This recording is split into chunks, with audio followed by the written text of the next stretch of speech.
আমাদের পূজার্চনা চ্যানেলের নিবেদন,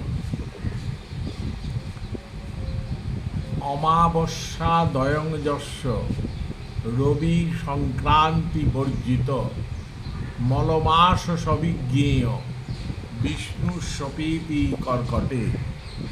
এই বচন অনুসারে দুটো অমাবস্যা সংযুক্ত মাস, অর্থাৎ দুটোরই সংক্রান্তি। প্রথমটা সূচনার সংক্রান্তি ও সমাপ্তির সংক্রান্তি। এই দুটো সংক্রান্তি যদি অমাবস্যা তিথি সংযুক্ত হয়ে থাকে, তখন সেখানে রবি সংক্রান্তি সেটা বর্জিত হয়ে যায় এবং তাকেই মলমাস বলে সাধারণত। আরও অনেক শ্লোক আছে, আমরা এর পরের ভিডিওতে বলবো। আর একটা শ্লোক আছে, অমাবস্যা দয়ং যস্য রবি সংক্রান্তি বর্জিত মলমাস সবিজ্ঞেয় বিষ্ণুস্বপীতি কর্কটে। এখন আমরা খুব দ্রুততার সঙ্গে একটা কথা বলে নিচ্ছি, সেটা হচ্ছে সম্বৎসরকল্পে মলমাসেপি সপিণ্ডীকরণম কার্যা।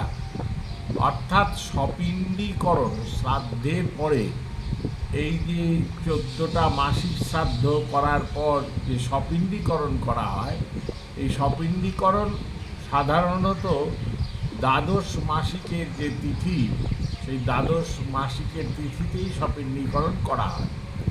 আর মলমাস যদি কোনো বৎসর সংযুক্ত হয়, তবে এই মাস একটা বৃদ্ধি পেয়ে যায়। বৃদ্ধি পেয়ে সেটা ত্রয়োদশ মাসিক হয়ে যায়, 13টা মাসিক হয়ে যায়। কিন্তু যদি শেষ মাস অর্থাৎ দ্বাদশ মাস, যেটা পূর্ণ সংবৎসরকল্পে 12 মাসে তিথি যদি মলমাস সংযুক্ত হয়, তথাপি সেই তিথিতেই, মলমাসের তিথিতেই সপিণ্ডীকরণ কার্য করবে। তার জন্যে 1 বৎসর অধিক হবে না। যেমন আপনাদের উদাহরণ দিচ্ছি সুবিধার্থে, এই যে আগামী যে বৎসর বঙ্গাব্দ শুরু হবে বৈশাখ থেকে, তার জ্যৈষ্ঠ মাসটা মলমাস। জ্যৈষ্ঠ মাস মলমাস হওয়ার জন্যে গত বৎসর জ্যৈষ্ঠ মাসে ভগবান শ্রী জগন্নাথ দেবের স্নান যাত্রা তিথিতে যাদের মৃত্যু সংগঠিত হয়েছিল, তারা অনেকে প্রমোদ বা ভুলবশত এই বৎসর স্নানযাত্রা তিথি, অর্থাৎ যেটা আষাঢ় মাসে পড়েছে, সেই স্নানযাত্রা তিথিতে তারা 1 বৎসর ধরে সপিণ্ডীকরণের তিথি ধার্য করেন বা সপিণ্ডীকরণ কার্য করে থাকেন। কিন্তু এটা স্বাস্থ্যসম্মত নয়। জ্যৈষ্ঠ মাস মলমাস হলেও মলচান্দ্র শুক্লা পূর্ণিমা তিথিতেই তার সপিণ্ডীকরণ কার্য হবে।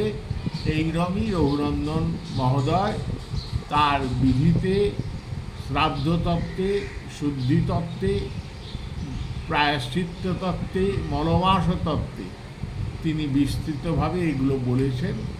আমরা আরও এর পরের ভিডিওতে মলমাসে কী কী বর্জনীয়, কী কী করা যায়, সেগুলো আপনাদের সামনে তুলে ধরব। আজ এত অবধি বললাম। জয় গুরু, জয় শ্রী সীতারাম।